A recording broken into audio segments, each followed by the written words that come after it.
मुंबईसह राज्यात पुढील 48 तासात मुसळधार पावसाचा इशारा हवामान विभागाकडून देण्यात आलाय। यंदा जूनमध्ये सरासरीपेक्षा कमी पाऊस झाला। आता जुलै महिन्यात पाऊसही कसर भरून काढेल अशी शक्यता व्यक्त करण्यात येत आहे। हवामान विभागाच्या अंदाजानुसार राज्यात बुधवारपासून पावसाचा जोर वाढणार आहे। मुंबईसह उपनगरात जोरदार पाऊस कोसळेल असा अंदाज आहे।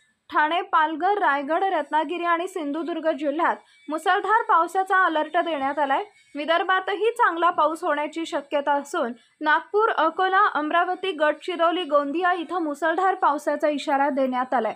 यावेळी वादळी वाऱ्यासह जोरदार पाऊस पडेल असं सांगण्यात आलंय।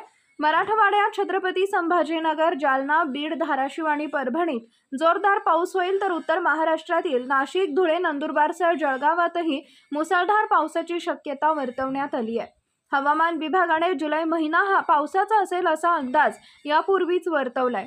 जून महिन्यात कमी पाऊस झाल्यानंतर जुलै महिन्यात राज्यात सरासरीपेक्षा अधिक पावसाची शक्यता आहे। जुलै महिन्यात 106% अधिक पावसाची शक्यता हवामान खात्यानं वर्तवली आहे। यापुढील हवामान अंदाज पाहण्यासाठी चॅनल सबस्क्राईब करा।